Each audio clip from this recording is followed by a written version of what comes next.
नमस्कार, मैं हूं स्मृति झा और आप देख रहे हैं द सूत्रधार। प्रत्येक वर्ष ज्येष्ठ माह में कृष्ण पक्ष की अमावस्या तिथि के दिन वट सावित्री का व्रत किया जाता है। हिंदू धर्म में वट सावित्री का व्रत सुहागिन स्त्रियों के लिए बहुत महत्वपूर्ण होता है।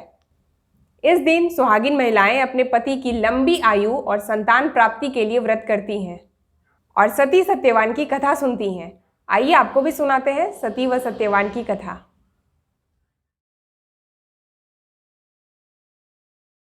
भद्र देश के एक राजा थे जिनका नाम अश्वपति था। भद्र देश के राजा अश्वपति के कोई संतान न थी। उन्होंने संतान की प्राप्ति के लिए मंत्रोच्चारण के साथ प्रतिदिन 1,00,000 आहुतियां दी। 18 वर्षों तक यह क्रम जारी रहा। इसके बाद सावित्री देवी ने प्रकट होकर वर दिया कि राजन, तुझे एक तेजस्वी कन्या पैदा होगी। सावित्री देवी की कृपा से जन्म लेने के कारण कन्या का नाम सावित्री रखा गया। कन्या बड़ी होकर बेहद रूपवान हुई। योग्य वर ना मिलने की वजह से सावित्री के पिता दुखी थे। उन्होंने कन्या को स्वयं वर तलाशने भेजा। सावित्री तपोवन में भटकने लगी। वहाँ साल्व देश के राजा ध्युमत सेन रहते थे, क्योंकि उनका राज्य किसी ने छीन लिया था। उनके पुत्र सत्यवान को देखकर सावित्री ने पति के रूप में उनका वरण किया। ऋषिराज नारद को जब यह बात पता चली तो वह राजा अश्वपति के पास पहुंचे और कहा कि हे राजन, यह क्या कर रहे हैं आप? सत्यवान गुणवान हैं, धर्मात्मा हैं और बलवान भी हैं, पर उनकी आयु बहुत छोटी है। वह अल्प आयु हैं। 1 वर्ष के बाद ही उसकी मृत्यु हो जाएगी। ऋषिराज नारद की बात सुनकर राजा अश्वपति घोर चिंता में डूब गए। सावित्री ने उनसे कारण पूछा तो राजा ने कहा, पुत्री, तुमने जिस राजकुमार को अपने वर के रूप में चुना है वह अल्पायु है। तुम्हें किसी और को अपना जीवन साथी बनाना चाहिए। इस पर सावित्री ने कहा कि पिताजी, आर्य कन्याएं अपने पति का एक बार ही वरण करती हैं। राजा एक बार ही आज्ञा देता है और पंडित एक बार ही प्रतिज्ञा करते हैं और कन्यादान भी एक बार ही किया जाता है। सावित्री हठ करने लगी और बोली, मैं सत्यवान से ही विवाह करूंगी। राजा अश्वपति ने सावित्री का विवाह सत्यवान से कर दिया। सावित्री अपने ससुराल पहुंचते ही सास ससुर की सेवा करने लगी। समय बीतता चला गया। नारद मुनि ने सावित्री को पहले ही सत्यवान की मृत्यु के बारे में बता दिया था।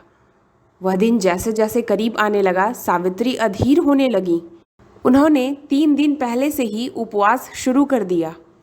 नारद मुनि द्वारा कथित निश्चित तिथि पर पितरों का पूजन किया। हर दिन की तरह सत्यवान उस दिन भी लकड़ी काटने जंगल चले गए। साथ में सावित्री भी गईं।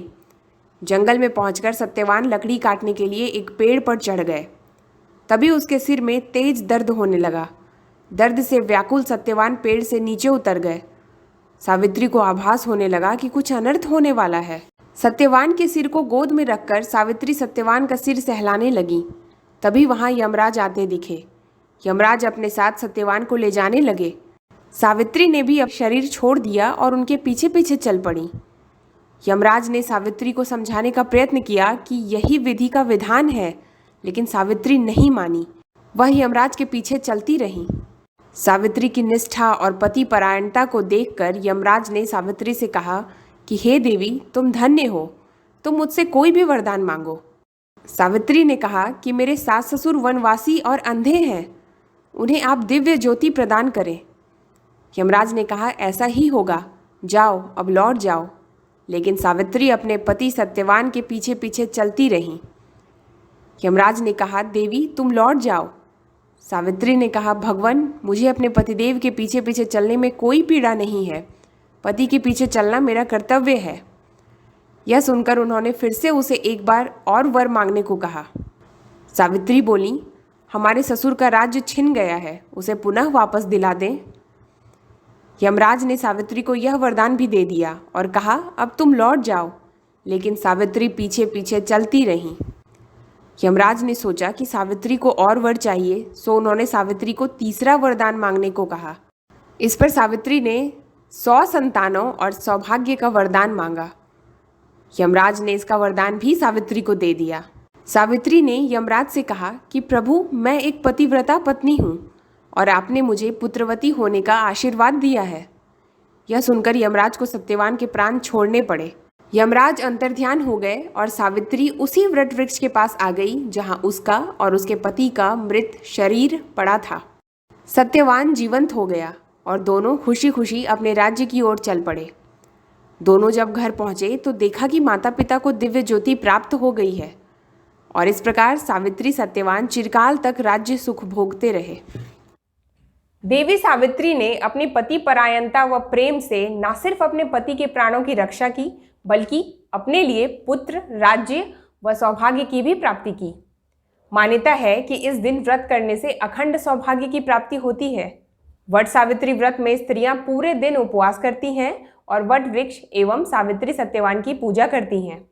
कहते हैं कि वट सावित्री व्रत करने और इस कथा को सुनने से उपासक के वैवाहिक जीवन या जीवन साथी की आयु पर किसी भी प्रकार का कोई संकट आया भी हो तो वह टल जाता है। आज के लिए इतना ही। मिलेंगे एक नए वीडियो के साथ। धन्यवाद।